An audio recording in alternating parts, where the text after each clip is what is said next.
Hey, I'm Benny, and welcome to the series where I'll go over a small aspect of SimTutor and walk you through it, giving my tips and tricks as we go. Do you have learners without emails, or want a really quick way to share Sims without having to type out an email address? This video will show you how to share a Sim or a group via a link, so your learners can access your Sims in the easiest way possible. Let's get started.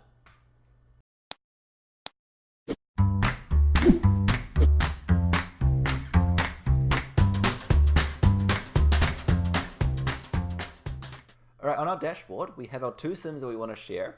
We have this beginner and this advanced Sim. And I'm going to show you firstly how to share a single Sim via a link, and then at the end of the video, I'll show you how to do it in the group.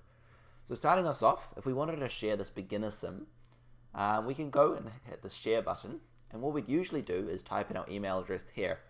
For example, bennyjekyll@gmail.com.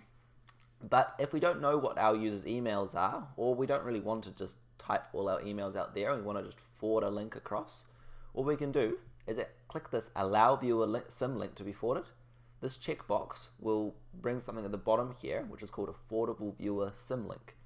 So what this allows you to do is copy this, and then you can put this into a fresh browser.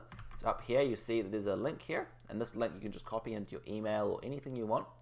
However you want to distribute this link, and when your learner clicks on this link in a fresh browser, so it comes up with this express sign up page. I'm just going to put some details in so we can see what happens once it's finished. Right, and once the learner agrees to the terms and use, we can click sign up, and you'll see it will take us directly straight into the Sim, which we see here. It's just a blank Sim, but you see how it works straight away. And then if they go to their dashboard, this Sim will already be part of their dashboard. They'll have this one Sim, nothing else. It's good.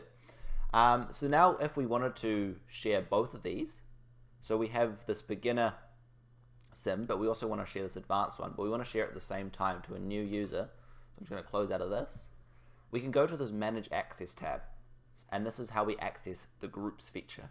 So if you click on the Manage Access tab, you'll come up with this screen here. You can see all your users within your account, and then you can go ahead and click Groups of Users. Here we can create a group. So this is the only thing we can do here. So we'll create a group first, and we'll call this BTT Sims. BTT stands for Benny's Tech Tips, by the way. And then we click Save, and we have this new group that we can click into. And once we click into that, we have some options. So here we are in the group, and we can add access to Sims on the right, or we can add users to the group on the left. So for now, I'm going to add our two Sims because we want to share both our beginner and our advanced one to these users. So we click Add Access to Sims, and then you can see that our two Sims are there. So we click on the beginner one, and we click back in the search bar, and then click on the advanced one, and then click Save. Notice that I'm saving these as viewer access. We don't want to give them any more permissions like assign a reporting or editor. We just want them to be viewers. So in other words, learners. So here's our two Sims in our group. And now we need to share them with the users. So we can click Add Users to the group. And we can share to existing users, we can invite new users, or we can invite via this link that we're talking about. And now this link this time, if we copy it and put it into a new browser, it'll come up with the same sign up page that I'll put in some details again, so just give me a second.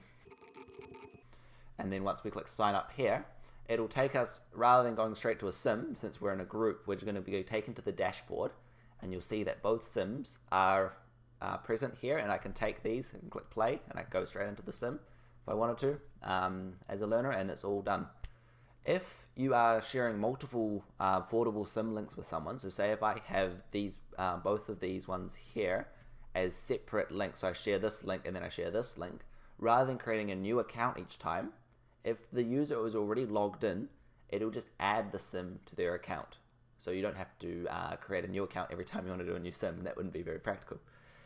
So it appends the new link to the existing account, and that works for groups as well. So if I have Sim A shared to me, and then I share someone shares Sim B and C via that link, it'll add B and C to my account that already has A, if that makes sense. So that makes it very efficient and very easy. The only issue with this forwardable Sim link is that because it's just a link, that anyone can really click on it, right? So if someone that you don't want clicks on it, they can access your Sims.